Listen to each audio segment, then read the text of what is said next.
អ្នកទោះបីអ្នកហើយគុករត់ទាំងយប់សមត្ថកិច្ចកំពុងពង្រាយកម្លាំងពេញព្រៃតាមចាប់មកវិញអ្នកទោះបីអ្នកបានហែកគុករត់ទាំងយប់ចេញពីពន្ធនាគារខេត្តក្រចេះដោយនាំគ្នារត់ចូលទៅសំងំលាក់ខ្លួននៅក្នុងព្រៃខណៈពេលនេះសមត្ថកិច្ចកំពុងពង្រាយកម្លាំងឡោមព័ទ្ធនិងតាមចាប់ខ្លួនត្រឡប់មកវិញការតាមប្រម៉ាញ់នេះធ្វើឡើងកាលពីព្រឹកថ្ងៃទី16ខែវិច្ឆិកាឆ្នាំ2022នៅក្នុងព្រៃជុំវិញបរិវេណពន្ធនាគារអ្នកទោសទាំងនោះមានឈ្មោះពេជ្រប្រំប្រៃជឿនសនិងឈ្មោះញេកដុល្លារទើបតែត្រូវបានចាប់ខ្លួនក្នុងអំឡុងខែតុលាឆ្នាំ2022ជាប់ចោទពីបទលួចនគរបាលខេត្តក្រចេះបានបញ្ជាក់ថាពិតជាមានករណីអ្នកទោសលួចហែកគុករត់ពិតប្រាកដមែនកាលពីយប់មិញកម្លាំងចម្រុះបានតាមស្វែងរកចាប់ខ្លួនត្រឡប់មកវិញនៅពេលទទួលបានដំណឹងនេះភ្លាមប៉ុន្តែស្ថានភាពនៅក្នុងព្រៃរបស់មើលមិនសូវឃើញម្យ៉ាងនៅពេលកើតហេតុមានសភាពយប់ងងឹតពិបាកនឹងរកដានជនល្មើសទោះយ៉ាងណាកម្លាំងកំពុងទំនាក់ទំនងតាមបណ្ដាគោលដៅសង្ស័យដោយឡោមព័ទ្ធធ្វើយ៉ាងណាតាមចាប់ជនល្មើសទាំងនោះយកមកឃុំឃាំងឡើងមកវិញ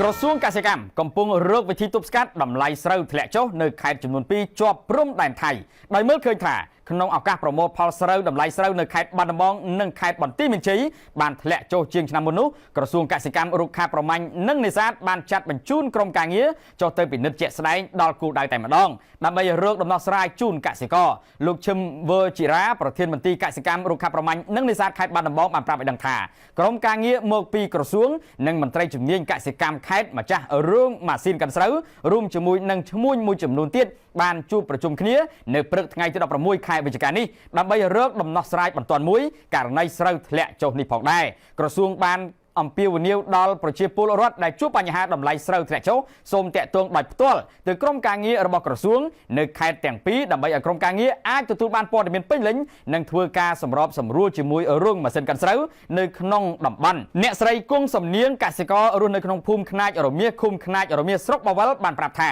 បច្ចុប្បន្នស្រូវពូជរំដួលស្រូវល្អលក់បានតម្លៃ 8,500 បាតនិងស្រូវអន់បន្តិចលក់បានតម្លៃ 8,200 បាតដល់ 8,300 បាតប្រាក់ថៃប្រហាក់ប្រហែលជាង 97,000 រៀលក្នុងមួយតោនចំណែកឯស្រូវពូជក្រមុំចិនលក់បានតម្លៃ 6,500 បាតដល់ 7,000 បាតក្នុងមួយតោនដែលតម្លៃក្នុងទីផ្សារនេះកសិករមានតែបង្ខំចិត្តលក់ទាំងមិនចំណេញបុកគ្នាផ្ទួននៅទីតាំងដដែលបណ្ដាលឲ្យរងរបួសធ្ងន់និងស្រាលចំនួន11នាក់គ្រោះថ្នាក់ចរាចរណ៍ចំនួន2លើកផ្ទួនគ្នានៅទីតាំងតែមួយបណ្ដាលឲ្យមានមនុស្សចំនួន11នាក់រងរបួសធ្ងន់និងស្រាលហេតុការណ៍នេះបានកើតឡើងកាលពីល្ងាចថ្ងៃទី15ខែវិច្ឆិកាឆ្នាំ2022នៅលើផ្លូវជាតិលេខ9ចន្លោះបង្គោលគីឡូម៉ែត្រលេខ483-484ស្ថិតនៅឃុំសំអាងស្រុកថ្លាបរិវត្តខេត្តស្ទឹងត្រែងមន្ត្រីនគរបាលចរាចរណ៍ផ្លូវគោកបាននិយាយថាគ្រោះថ្នាក់ចរាចរណ៍លើកទី1រវាងម៉ូតូនិងគោយន្តកែច្នៃបណ្ដាលឲ្យអ្នកបើកបរម៉ូតូជាគ្រូពេទ្យរងរបួសធ្ងន់បើតាមសមត្ថកិច្ចខណៈពេលដែលកំពុងជួយសង្គ្រោះករណីខាងលើក៏ស្រាប់តែមានរថយន្តម៉ាក Toyota Camry បើកបរដោយយោធាម្នាក់ក្នុងល្បឿនយ៉ាងលឿនខ្វះការប្រុងប្រយ័ត្នបានបុករះម៉ូតូចំនួន5គ្រឿងនិងមនុស្សដែលកំពុងតែឈរមើលទីតាំងខាងលើបណ្ដាលឲ្យមនុស្សប្រុសស្រីចំនួន11នាក់រងរបួសធ្ងន់និងស្រាលថែមទៀតក្រោយពេលកើតហេតុជនរងគ្រោះត្រូវបានបញ្ជូនទៅសង្គ្រោះនៅក្នុងមន្ទីរពេទ្យបង្អែកខេត្តស្ទឹងត្រែងដោយឡែកវត្ថុតាងដែលមានម៉ូតូរថយន្តគោយន្តនិងអ្នកបើកបរត្រូវបានបញ្ជូនទៅកាន់ការិយាល័យជំនាញខេត្តដើម្បីដោះស្រាយតាមផ្លូវច្បាប់ដីព្រៃរបស់រដ្ឋក្នុងដែនជំរកសត្វព្រៃឡង់ក្នុងខេត្តក្រចេះកំពុងរងការបំផ្លាញយកដីធ្វើជាកម្មសិទ្ធិដីព្រៃនៅក្នុងតំបន់ដែនជំរកសត្វព្រៃឡង់ចំនួន4ទីតាំងស្ថិតនៅចំណុចអូស្ទឹងខ្លាំងនិងចំណុចពន្លឺពេជ្រក្នុងភូមិសាស្ត្រស្រុកសម្បូរខេត្តក្រចេះត្រូវបានក្រុមជនខិលខូចមួយចំនួននាំគ្នាកាប់ទន្ទ្រានឈូសឆាយយកធ្វើជាកម្មសិទ្ធិផ្ទាល់ខ្លួនប្រជាពលរដ្ឋនិងសមត្ថកិច្ចនៅតំបន់នោះបានដឹងថាការកាប់ទន្ទ្រានឈូសឆាយដីព្រៃរបស់រដ្ឋនៅទីតាំងខាងលើគឺធ្វើឡើងដោយក្រុមអ្នកមានអំណាចមានលុយដោយប្រើប្រាស់គ្រឿងចាក់និងប្រើប្រាស់រូបភាពបែបប្រជាពលរដ្ឋជាលក្ខណៈគ្រួសារកម្លាំងកងរាជអាវុធហត្ថខេត្តនិងអាជ្ញាធរស្រុកសម្បូរដែលបានចុះទៅត្រួតពិនិត្យជាក់ស្ដែងនៅទីតាំងមួយចំនួនក្នុងភូមិសាស្ត្រខាងលើបានរកឃើញថាពិតជាមានករណីកាប់ទន្ទ្រានយកដីព្រៃរបស់រដ្ឋពិតប្រាកដមែនសមត្ថកិច្ចកំពុងបន្តស្រាវជ្រាវរកអ្នករុករានទន្ទ្រានយកដីរដ្ឋពិសេសមេខ្លោងដែលជួលប្រជាពលរដ្ឋឲ្យកាប់ព្រៃដើម្បីកសាងសំណុំរឿងបញ្ជូនទៅកាន់តុលាការករណីសម្រាលកូនស្រីរួចសត្វពស់ពំកូនទៅបាត់ សមត្ថកិច្ចរកឃើញថាមិនមែនជាការពិតនោះទេ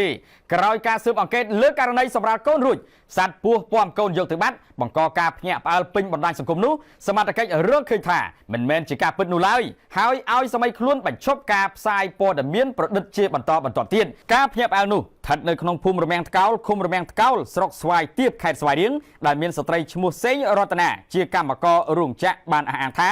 នាងមានផ្ទៃពោះរួចសម្រាលបានកូនស្រីម្នាក់ដោយសង្ស័យថាមានសត្វពស់ពាំយកទៅបាត់នៅពេលនាងសន្លប់បាត់បង់ស្មារតីការស្រមើសម័យនេះដោយសារតែមុនពេលពពោះនាងបានយល់សពឃើញសត្វពស់មករួមរឹតប្រឡំស្នេហាជាមួយរូបនាងយល់ថានេះជាកូនអ្នកតាដែលសុំឲ្យនាងពពោះជំនួសប៉ុន្តែនេះគ្រាន់តែជាការស្រមើស្រមៃតាមបែបអបិយជំនឿប៉ុណ្ណោះឯសមត្ថកិច្ចនិងគ្រូពេទ្យវិញឯនេះអះអាងថានារីនោះគ្មានផ្ទៃពោះអ្វីទេជាក់ស្ដែងនៅថ្ងៃសម្រាលកូននោះបងប្អូននាងបាននាំទៅមន្ទីរពេទ្យពិនិត្យតាមបែបវិទ្យាសាស្ត្របញ្ជាក់ថាមិនមែនជាសភាពមនុស្សទើបសម្រាលកូនថ្មីនោះឡើយចំពោះការចេញសម្បត្តិពិនិត្យផ្ទៃពោះនោះគ្រាន់តែគ្រូពេទ្យនៅមណ្ឌលសុខភាពស្ទាបស្ទង់ដោយគ្មានអេកូឃើញរូបកូននោះឡើយនាងនៅតែអះអាងថាពិតជាបានពពោះកូនក្នុងផ្ទៃរហូតដល់ថ្ងៃសម្រាលតែសមត្ថកិច្ចរកឃើញថាវាជារឿងប្រឌិតក្នុងចេតនាចង់បានការចាប់អារម្មណ៍អ្វីមួយតែប៉ុណ្ណោះផ្ទះប្រជាពលរដ្ឋចំនួន6ខ្នងនិងរោងដាក់សម្ភារៈផ្ទះការចំនួន1កន្លែងត្រូវបានអគ្គិភ័យលេបត្របាក់អស់ទាំងស្រុងយ៉ាងហោចណាស់មានករណីគ្រោះអគ្គិភ័យបានកើតឡើងចំនួន2កន្លែងផ្សេងគ្នានៅទឹកដីខេត្តកំពង់ស្ពឺនិងរាជធានីភ្នំពេញហេតុការណ៍ទី1បានកើតឡើងកាលពីវេលាម៉ោង 6:50 នាទីព្រឹកថ្ងៃទី16ខែវិច្ឆិកានេះស្ថិតនៅភូមិលូសង្កាត់ស្វាយប៉ាខណ្ឌឫស្សីកែវរាជធានីភ្នំពេញដែលហេតុការណ៍នេះបានធ្វើឲ្យផ្ទះប្រជាពលរដ្ឋចំនួន6ខ្នងជាប្រភេទផ្ទះឈើលើថ្មក្រោមប្រក់សង្កសីទំហំ 5x6 ម៉ែត្រដែលសង់ជាប់គ្នាត្រូវបានបំផ្លាញអស់ទាំងស្រុងម្ចាស់ផ្ទះរងគ្រោះបានប្រាប់ថាដោយសារតែតំបន់នោះផ្លូវមានលក្ខណៈតូចចង្អៀតហើយផ្ទះឈើផងនោះពេលរថយន្តពលរដ្ឋអគ្គិភ័យមកដល់ភ្លើងបានឆាប់ឆេះស្ទើរតែទាំងស្រុងទៅហើយចំណែកមូលហេតុនៃការឆាប់ឆេះនេះនៅមិនទាន់ដឹងនៅឡើយឲ្យពិតប្រាកដនោះទេករណីទី2បានកើតឡើងកាលពីរសៀលថ្ងៃទី15ខែវិច្ឆិកាម្សិលមិញនៅចំណុចភូមិចំការបោះឃុំវ៉ាសស្រុកសំរោងទងខេត្តកំពង់ស្ពឺករណីនេះអគ្គិភ័យបានឆេះរោងដាក់សម្ភារៈផ្ទះការទំហំ 20x30 ម៉ែត្រគណៈម្ចាស់ផ្ទះបានផ្សាដែកហើយកំទេចកំទីភ្លើងបានខ្ទាតទៅលើកំទេចក្រណាត់បណ្ដាលឲ្យឆេះឡើងលើតែម្ដងសូមអរគុណចំពោះការគាំទ្រហងមាសព័ត៌មាន Flash News